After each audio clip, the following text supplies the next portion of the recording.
السلام علیکم، بسم اللہ الرحمن الرحیم۔ شروع کرتی ہوں اللہ کے نام سے جو بڑا مہربان نہایت رحم کرنے والا ہے۔ قرآن مقدس اللہ کی عظیم کتاب ہے، یہ برکت والی کتاب ہے۔ اس کی آیتیں مومنوں کے لیے شفا ہے، اس کے ایک ایک حرف میں 10 نیکیاں اللہ نے مقرر فرمائی ہیں۔ قرآن مقدس دنیا اور آخرت کی پریشانیوں کا علاج ہے۔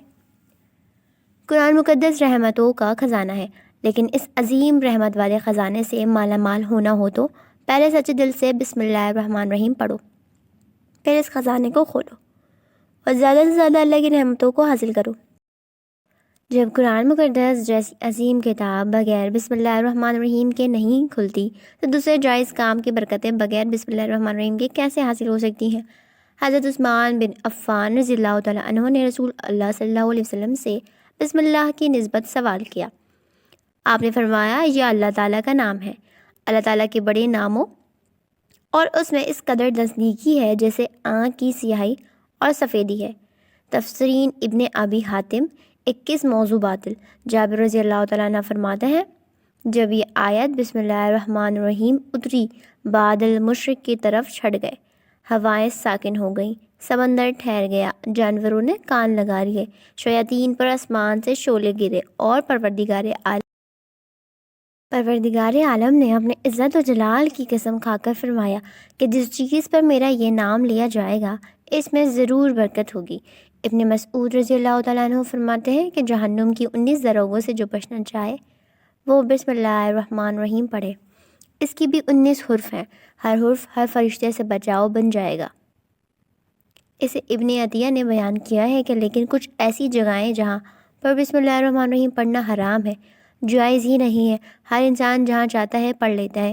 کچھ لوگوں کی ایسی عادت بن جاتی ہے کہ وہ ہر کام کرنے سے پہلے ایک دم بسم اللہ الرحمن الرحیم پڑھ لیتے ہیں، تو کچھ ایسی بھی جگہیں ہیں جہاں یہ بسم اللہ ہمیں نہیں پڑھنا چاہیے، جہاں پر بسم اللہ انسان اگر پڑھے گا تو وہ گنہگار ہوگا۔ بسم اللہ کا پڑھنا ایسی جگہوں پر، ایسے مقامات پر جائز ہی نہیں ہے۔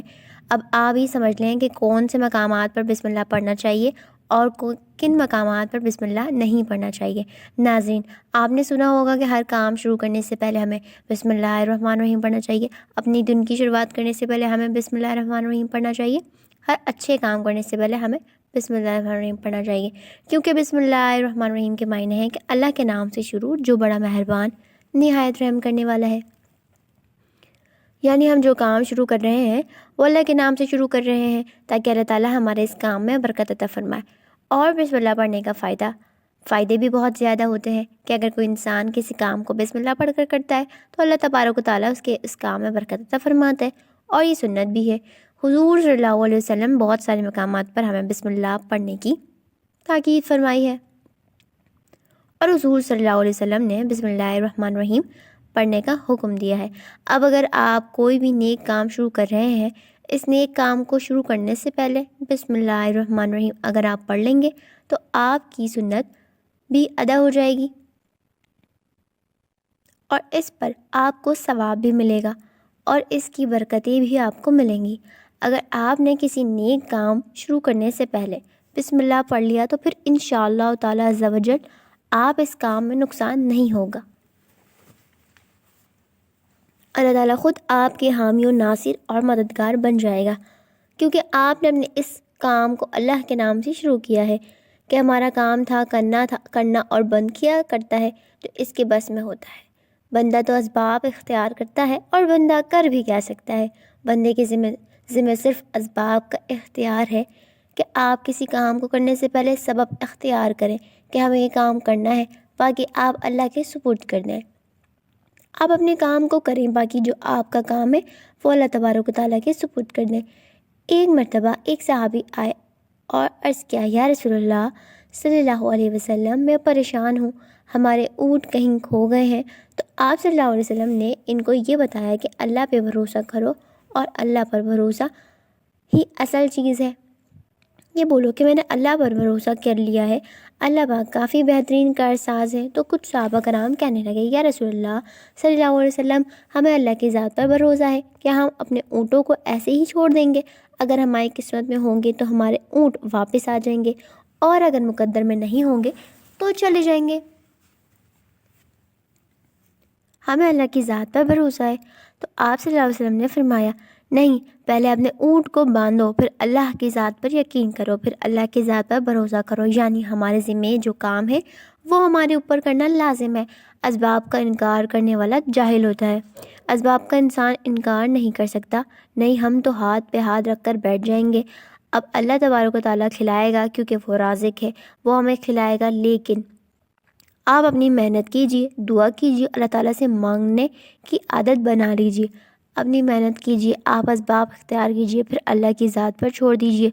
آپ اگر مزدوری کرتے ہیں تو مزدوری کرنا نہ چھوڑیں، آپ اپنے کام پر جائیں، آپ اپنا کاروبار کریں، پھر اللہ کی ذات پر چھوڑ دیں۔ اے میرے پروردگار عالم، وہ ہمارے رزق میں برکت دے گا، وہ ہماری روزی میں برکت دے گا۔ اے میرے پروردگار عالم، اب ہمارا جو کام تھا ہم نے کر لیا، آگے تیری رضا ہے اور تیری رحمت کے ہم امیدوار ہیں۔ صرف ہمارے کمانے سے رزق نہیں ملتا، آپ نے کمایا بس کما کے لے آئے، اس کے علاوہ آپ غور کیجئے کہ دانے کو زمین سے نکالا کس نے، اس کے بعد پھر اس کو گیہوں کی شکل میں، وہ آٹے کی شکل میں بنا، پھر وہ روٹی بنتی ہے، پھر سمجھ رہے ہیں کہ یہ ہماری محنت سے ہو رہا ہے۔ ہم نے روٹی بنائی، روٹی بنا کے وہ گوشت یا سالن یا سبزی ہمارے سامنے آئی، اس کے بعد ہم نے جیسے ہی اس کو بسم اللہ الرحمن الرحیم پڑھ کر کھایا، تو اب ہمارے حلق پر ایک فرشتہ بیٹھا ہوا ہے، وہ فرشتہ اب اللہ سے اجازت مانگ رہا ہے۔ حلق میں ہماری دو نالیاں ہوتی ہیں، ایک نالی سانس کی ہوتی ہے اور ایک نالی جسے رزق اندر جاتا ہے، یعنی کہ کھانا اندر جاتا ہے، پانی اندر جاتا ہے یا کوئی اور چیز اندر جاتی ہے، تو یہ دو نالیاں بالکل برابر ہوتی ہیں اور دونوں کا ایک ہی چھید ہوتا ہے، لیکن پھر وہ اندر جا کر الگ ہو جاتی ہے۔ اب آپ یہ سوچ کر دیکھیں کہ فرشتہ یہاں پر بیٹھ کر اللہ تعالیٰ سے پوچھتا ہے کہ اے میرے مولا، اس لقمے کو زندگی کا سبب بناؤں یا پھر موت کا باعث بنا دوں؟ اب اللہ تعالیٰ کی اگر مرضی ہوتی ہے تو وہ لقمہ زندگی کا سبب بن جاتا ہے، اور اگر اللہ کی مرضی نہیں ہوتی ہے تو وہ لقمہ موت کا سبب بن جاتا ہے، یعنی اگر وہ لقمہ بجائے خوراک والی نالی میں جانے کے اگر وہ سانس کی نالی میں چلا جائے تو پھر انسان ختم ہو جائے گا۔ تو آپ دیکھیں، آپ نے اتنے سارے کام کیے لیکن فرشتہ یہاں پر بیٹھا ہوا ہے کہ اس نوالے کو، اس لقمے کو کہاں لے جانا ہے۔ تو یہ آپ نے اسباب اختیار کیے، یعنی اس اسباب اختیار کرنا کہتے ہیں، اور اللہ تبارک و تعالیٰ پر چھوڑ دیا۔ تو نیک کام ہم شروع کر رہے ہیں، کھانا کھا رہے ہیں تو ہمیں بسم اللہ پڑھنے کی تاکید کی گئی ہے، لیکن بہت سارے لوگ ایسے ہوتے ہیں کہ کچھ حرام کام کرتے ہیں، جیسے مثال کے طور پر اگر کوئی انسان جوا کھیل رہا ہے تو اس میں بسم اللہ کا پڑھنا حرام ہے۔ اللہ کے نام سے شروع، اللہ نے کب کہا تھا کہ بھائی تم جوا کھیلو؟ اللہ نے کب کہا تھا کہ آپ شراب بیچو؟ اللہ نے کب کہا تھا کہ آپ کسی کا قتل کرو؟ اللہ نے کب کہا کہ آپ جھوٹ بولو، فریب کرو، دھوکہ دو، دغا دو؟ اللہ نے تو یہ نہیں کہا ہے۔ ایک شخص نے بڑی عالیشان منزل بنوائی اور اس پر لکھا ھذا من فضل ربی، اور شیطان نیچے بیٹھا رو رہا ہے۔ تو لوگوں نے پوچھا تو کیوں رو رہا ہے؟ تو اس نے کہا کہ دیکھو میں نے اس سے جھوٹ بلوایا، فراڈ کروایا، ہم نے اس کی بلڈنگ فراڈ کر کے بنوا دی، اور یہ لکھ رہا ہے ھذا من فضل ربی، یہ میرے رب کا فضل ہے۔ اللہ نے کب تک کہا تھا کہ بھائی تم جھوٹ بول کر کمانا؟ اللہ نے کب کہا تھا تم دھوکہ دے کر بلڈنگ بنوانا؟ اللہ نے تو نہیں کہا تھا کہ تم فراڈ کرنا۔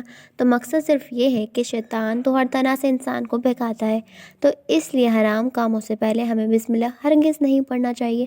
ہمیں ہر نیک کام شروع کرنے سے پہلے بسم اللہ الرحمن الرحیم پڑھنا چاہیے۔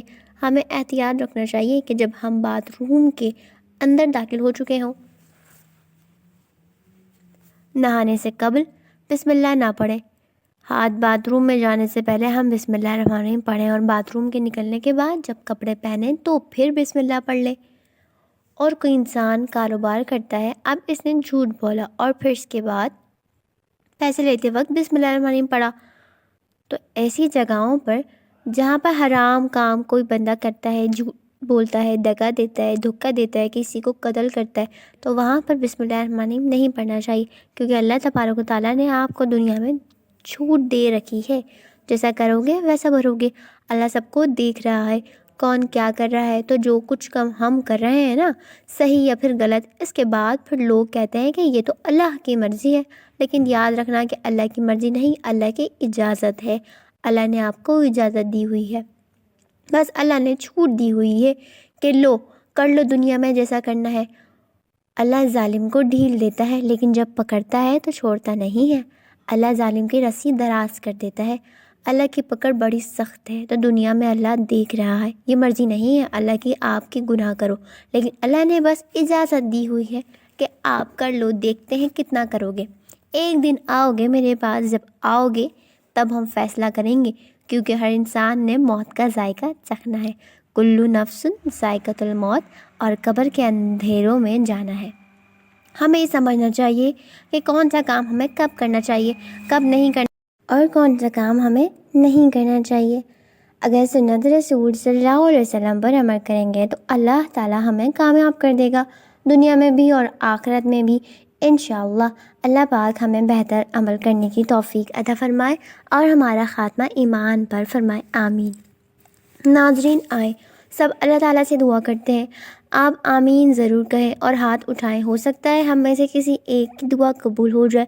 یا اللہ ہم سب کو اپنی حفاظت میں محفوظ رکھ۔ یا اللہ جو بھی مسلمان غم دکھ درد پریشانیوں میں مبتلا ہیں، ان تمام کے غم دکھ اور پریشانیوں اور تکلیف کو دور عطا فرما۔ اللہ ہم سب پر اپنا کرم نازل فرما۔ اے اللہ جو بے روزگار ہیں ان کو روزگار عطا فرما، اور جن کی روزگار اور جو روزگار ہیں ان کے روزگار میں برکت عطا فرما۔ اللہ ہمارے رزق کی تنگی کو دور عطا فرما۔ اے اللہ جو لوگ بے اولاد ہیں ان کو اچھی اور نیک اولاد عطا فرما۔ اے اللہ ہم سب کو بخش دے۔ اے اللہ جن کے گھروں میں بیمار لوگ ہیں انہیں صحت کاملہ عطا فرما۔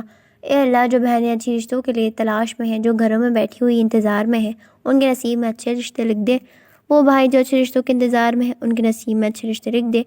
اے اللہ قرض دار کو قرض دار سے نجات عطا فرما۔ اے اللہ جو دعائیں ہم نے آپ کے دربار میں کی ہیں انہیں قبول و منظور عطا فرما، انہیں قبول و منظور عطا فرما، انہیں قبول اور منظور عطا فرما، آمین ثم آمین۔ ناظرین کمنٹ باکس میں اللہ تعالیٰ کے 99 ناموں میں سے ایک نام ضرور لکھیں۔ جہاں بھی رہیں خوش اور آباد رہیں، اپنا بہت خیال رکھیں۔ اللہ حافظ۔